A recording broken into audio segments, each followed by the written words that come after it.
In your 60s, the most powerful word you can learn isn't yes, it's no. After turning 60, life takes on a new rhythm. There's a gentle quietness, a space where the world finally slows down enough for you to hear your own thoughts. Yet oddly enough, this is also the time when many older adults feel pressured to say yes to everything and everyone, whether it's helping family, joining community activities, or tolerating behaviors and routines that no longer align with their deeper self. But what if the real power at this stage of life lies not in being agreeable, but in the strength to say no? For decades, you might have been conditioned to be the reliable one, the rock of the family, the dependable friend, the employee who never complains. You learned that being kind means being available. You were taught that love sometimes means sacrifice, and responsibility means acceptance. But now, you've earned a different kind of freedom, the freedom to reclaim your time, your energy, and your boundaries. That begins with one small but transformative word: no. No is not rejection, it's a form of self-care. It's an act of protecting your peace, your body, your emotional bandwidth. At 60 and beyond, your resources become more sacred, your time more limited, your energy more precious, your presence more meaningful. Every yes you give away without thought drains a bit of those resources. Saying no isn't selfish, it's strategic, it's wise, it's mature, and it's powerful. The power of no lies in its simplicity, but also in its history. Many people in their 60s have already lived through several stages of life: childhood obedience, youthful rebellion, career building, raising a family, enduring hardships, surviving loss, navigating transitions.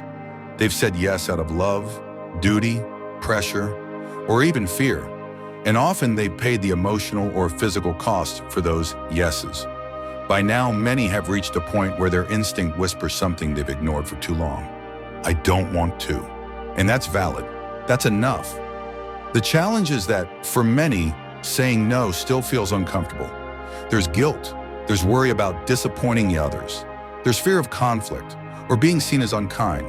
But these emotional hurdles were often built on years of social programming, especially for women, and especially in cultures where elders are expected to remain endlessly giving. Saying no can feel like breaking a lifelong contract. But the truth is, it's not your job to meet everyone's expectations anymore. You've done your part, you've earned rest, you've earned choice. Imagine a 65-year-old woman named Carol. All her life, she was the nurturer, the one everyone leaned on. Now retired, her calendar is somehow more full than it ever was. Grandkids babysitting, volunteer committees, family events, neighbors asking for favors. She says yes to all of it, fearing that a no might seem cold or ungrateful. But inside, she's exhausted.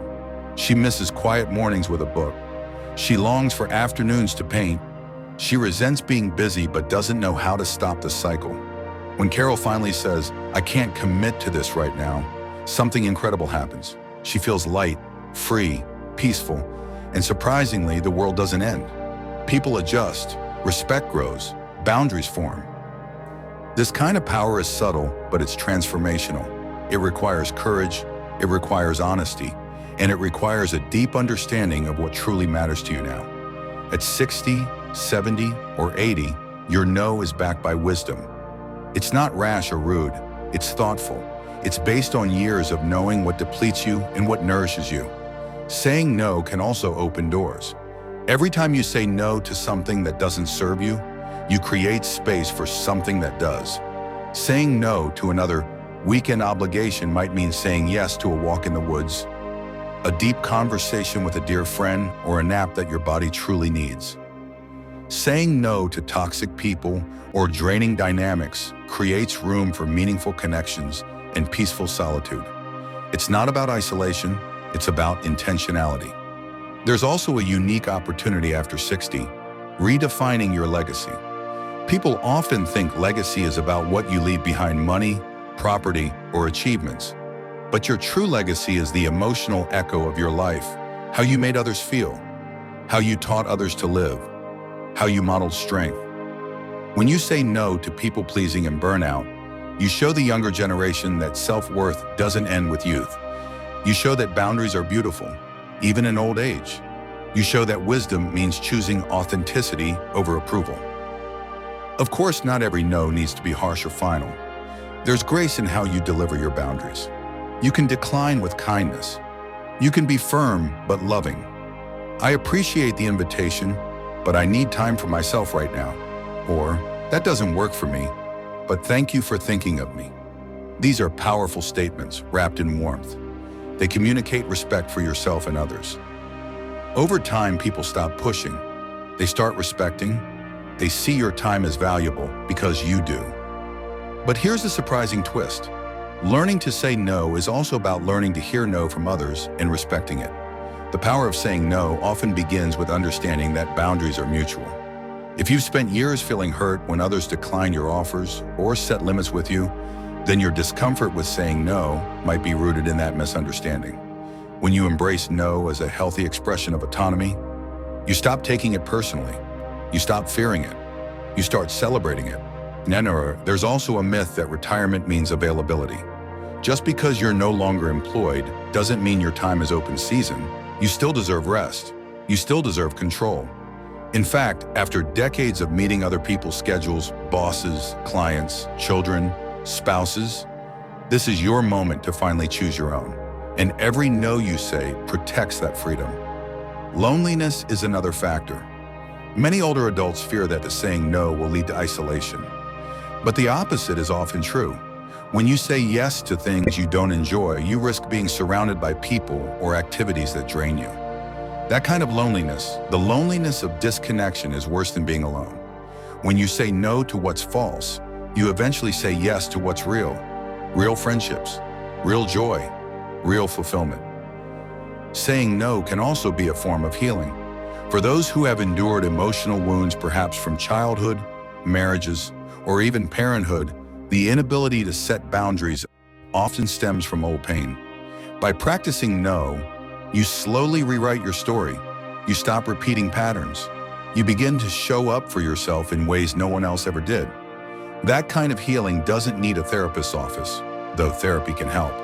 It starts in the mirror, in your voice, in your choices. There are practical benefits too. Health improves when you're not constantly overwhelmed. Stress decreases, sleep deepens, emotional balance returns, relationships become more genuine, and perhaps most beautifully, time becomes your ally instead of your enemy. At 60, time is no longer a resource you can waste. Every day counts, and every no protects the days you have left from being hijacked by obligations that don't honor your heart. There's nothing wrong with being generous. There's beauty in service. But generosity without boundaries becomes martyrdom. Service without joy becomes servitude. You can still love people deeply and say no to their requests. You can still be kind and choose yourself.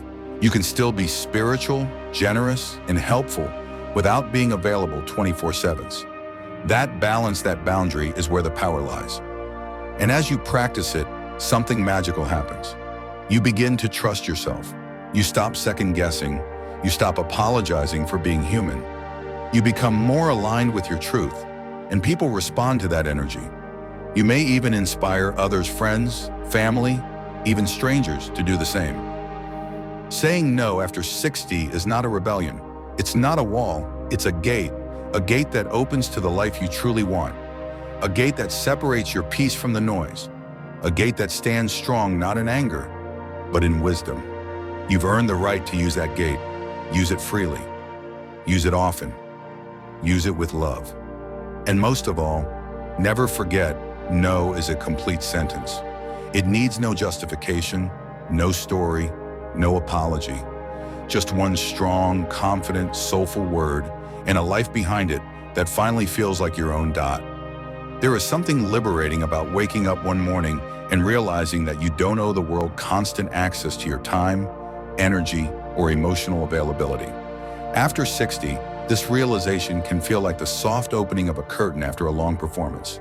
The stage was yours for years, playing roles as a provider, nurturer, worker, fixer, and even the silent sufferer. But now in this chapter, there's an invitation to return to yourself. That return begins with clarity, and that clarity often arrives when you learn the graceful power of no. Saying no is not about withdrawing from life. It's about participating in life on your own terms. For so many people, aging becomes synonymous with invisibility.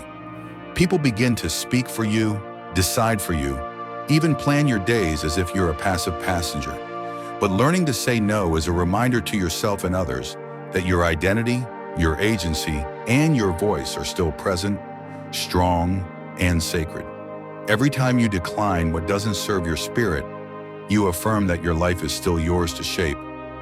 Think of someone like James, a 72-year-old man who spent his life building a business and supporting his family. After retiring, he was bombarded with suggestions. Join this club, volunteer here, help us out there. At first, he agreed to it all, thinking, this is what retirement should look like, staying busy. But soon he felt the same pressure and burnout he thought he had left behind. He missed gardening, he missed journaling, he missed silence. One day he said, no thank you, to an invitation. Then another, and finally he spent a full afternoon in his backyard with no agenda, no noise, just soil, sun, and serenity. That was the moment he realized. Saying no was the key to creating a life that felt like a reward, not another obligation. This kind of transformation doesn't require dramatic confrontations. Often it's a quiet shift in how you view your value. In earlier years, many people find worth through productivity. Being busy means being needed. Being needed means being important. But after 60, worth takes on a different shape. It becomes internal. It becomes quieter, deeper. The power of no lies in this maturity, knowing that you are enough, even when you're not producing, fixing, or accommodating. Another important layer to saying no at this stage of life is learning how to manage guilt. Guilt is the shadow that often follows a boundary. You say no, then you worry. Did I hurt their feelings? Was I too abrupt? Should I have explained more? But here's the truth, guilt is not always a sign of wrongdoing. Sometimes it's a residue from old conditioning. The discomfort that comes with setting limits is a sign that you're growing, not failing. And with time, that discomfort fades and gets replaced by confidence. Saying no also gives you the chance to rewrite relationships. If you spent most of your life being the helper, the problem solver, the dependable one, then people are used to that version of you. Changing that dynamic may rattle some cages. Friends might say, you've changed. Family might push back. That's okay. Change doesn't mean betrayal. It means evolution. And the people who truly love and respect you will adjust. They will learn to love the real you, not just the version that made them comfortable. Here's something few talk about. Sometimes saying no is the most loving thing you can do, not just for yourself, but for others. When you say no to enabling someone's dependency, they grow stronger. When you say no to being the emotional dumping ground, others learn to process their feelings. When you say no to rescuing everyone, people learn resilience. Your boundaries can become a gift, an invitation for others to grow. There's also beauty in how no protects your body. Aging comes with new physical realities. Energy isn't infinite. Joints ache. Sleep is more sacred. You must become the gatekeeper of your well-being. When someone asks for your time or help, check in with your body first. Do you feel energized or drained by the thought? Does your gut feel relaxed or tense? Your body knows before your mind does. Honor that. A tired yes can cost you days of fatigue. A peaceful no can grant you vitality. And it's not just about protecting your energy from others. It's also about protecting yourself from yourself.